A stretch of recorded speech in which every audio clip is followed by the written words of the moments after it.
ஆனால் ஒரு நாணயத்திற்கு இரண்டு பக்கம் என்பது போல அதிமுகவினுடைய பல எம்எல்ஏக்கள் உருவாவதற்கு பாரதிய ஜனதா கட்சியினுடைய தொண்டை உழைச்சிருக்காங்க. இல்லாட்டி அதிமுக இவ்வளோ எம்எல்ஏ கிடைச்சிருக்காது, எதிர்கட்சி என்கின்ற அந்தஸ்தை இழந்திருப்பாங்க. அதனுடைய வெளிப்பாடு 2024 தெளிவாக தெரிஞ்சிருக்கு. 2024 பாரதிய ஜனதா கட்சியினுடைய வாக்கு பாருங்க, அதிமுகனுடைய வாக்கு பாருங்க. அப்படி இருக்கும் பொழுது அரசியல் தெரிந்த யாருக்குமே தெரியும் அதிமுக வாங்கியிருக்கக்கூடிய எம்எல்ஏக்கள் எத்தனை எம்எல்ஏக்கள் பாரதிய ஜனதா கட்சியினுடைய தொண்டர்கள் கொடுத்தாங்கன்னு அவங்களுக்கு தெரியும். அதனால் வாக்கு சதவீதம் 3 வருஷத்துல அப்படியே மாறிடுமா அவங்களுக்கு தெரியும். அதனால் இன்றைக்கி அதிமுக தன்னுடைய நிலைமையை பார்த்து அவர்கள் பரிதாபப்பட்டுக் கொள்ள வேண்டும்.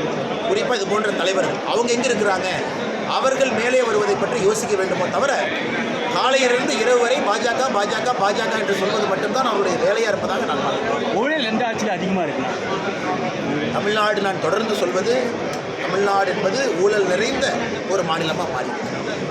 தொடர்ந்து காமராஜர் ஐயாவுடைய காலத்திற்கு பிறகு எல்லா இடத்துலையும் ஊழல் எட்டி பார்த்துருச்சு. அதனால தான் திரும்ப திரும்ப சொல்கிறோம், திராவிட கட்சிகள் இல்லாமல் பாரதிய ஜனதா கட்சி வரும்பொழுது மட்டும்தான் ஊழலை ஒழிக்க முடியும். அதற்கு முத்தாய்ப்பாகத்தான் 2024 கூட்டணி நீங்கள் பார்த்துருக்கீங்க.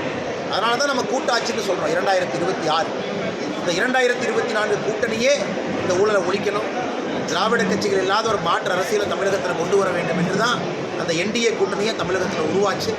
அது நிச்சயமாக 2026 பெரிய மாற்றத்தை கொடுக்கும். அது வரைக்கும் என்ன வேணாலும் பேசிக்கலாம். அதிமுகவுடைய சக்தி உங்களுக்கு தெரியும், எனக்கு தெரியும். வாக்கு சதவீதம் மூலமாக வெளிப்பட்டிருக்கிறது.